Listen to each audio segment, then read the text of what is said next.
Hi guys, ako nga po pala si Diover. Ang tawag nga pala sa akin ay ka-DM. Heto nga pala maganap ko nung nakaraang araw. Bale sa mga araw na yan nga po pala mga ka-DM ay nanyaya nga pala ako ni Carla. Syempre sa mga araw na yan nga po pala mga ka-DM ay dumating na nga po pala yung pinagawa naming jersey. Kaya pinuntahan na nga po pala namin doon nga pala kung saan nga pala namin kukunin yung aming jersey. Bale habang natutulog nga pala ako mga ka-DM sa bahay, ginising nga pala ako ni Carla para samahan ko nga pala sila daw na kukunin nga po pala yung aming jersey na pinagawa. Kaya heto nga po pala ay naglalakad na nga pala kami papuntang labasan. At ang kasama ko nga po pala ngayon sa pagkuha nga pala ng aming jersey, heto nga po pala si Carla at si Angel. At sa mga oras na yan nga po pala mga ka-DM ay hapon na. Kaya sa pagpunta nga pala namin doon mga ka-DM ay wala na nga po palang init. Anyway, habang naglalakad nga pala kami ditong tatlo ay tamang kwentuhan nga lang kami hanggat makarating kami doon nga pala sa labasan. At sa mga ilang minuto nga lang namin mga ka-DM na paglalakad ay nakarating na nga pala kami dito ng labasan. At tamang intay na nga lang nga pala dito ng tricycle para makasakay na kami. Bali saglit lang nga po pala kami mga ka-DM naghintay dahil may dumating na nga po palang tricycle. Kaya heto nga ay sumakay na nga pala kami. At syempre ang inyong ka-DM nga po pala ay dito na nga lang pala sumakay sa likuran ng tricycle para makapag-video. At fast forward mga ka-DM ay nakarating na rin nga po pala kami. Bali naglalakad na nga po pala kami dito saglit kung saan nga po pala namin kukunin yung aming mga jersey. At pagkarating nga po pala namin dito mga ka-DM sa paggawa namin ng jersey, chinek nga po pala namin dito lahat. Bali chinek lang nga po pala namin dito mga ka-DM sa mga nagpagawa nga po pala ng aming jersey. Syempre nga po pala mga ka-DM, kompleto naman nga po pala lahat ng mga nagpagawa nga po pala at napasabay nga pala sa amin sa paggawa nitong jersey. At by the way mga ka-DM, maraming salamat nga po pala sa mga nag-sponsor nga po pala sa aking jersey. At nung okay na nga po pala lahat mga ka-DM, may binalik na nga po pala dito ni Carla nga pala sa plastic. At ayan nga mga ka-DM, pagkatapos nga pala namin nung nakuha na rin nga pala namin dito yung jersey, ay gumala nga pala kami dito muna nga pala sa plaza.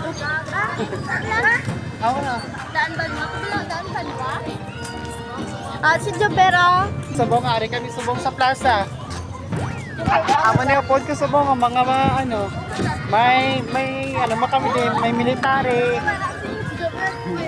Bali yung binili nga lang pala namin dito mga ka-DM, heto nga lang pala yung shake at saka street foods. Bali si Carla na rin nga pala dito na una nabili at saka ako na rin nga po pala dito ang sunod. At ayan nga, tamang intay na lang nga pala kami dito ni Angel kasi niluluto pa nga pala yung kanyang ino-order. At ayan nga, uminom na rin nga pala kami dito ni Carla ng shake at saka hinintay na lang nga pala dito namin na maluto na nga pala yung in-order dito ni Angel na street foods. Bali tuwing hapon nga po pala mga ka-DM, may marami nga pala ditong tao nga po pala na gumagala nga pala dito sa public plaza ng Barangay Suay. At nitong buwan nga lang mga ka-DM ay meron nga po palang liga dito sa amin. At malapit na rin nga po pala dito sa amin mga ka-DM ang Hiliugin Festival. So anyway mga ka-DM, pagkatapos nga pala namin bumili ay dito nga pala kami muna umupo para magpahinga nga pala saglit at para ubusin nga pala dito yung aming binili. At ayan nga, habang inuubos nga pala namin dito lahat nga pala mga ka-DM yung aming binili ay tamang kwentuhan nga lang kami dito.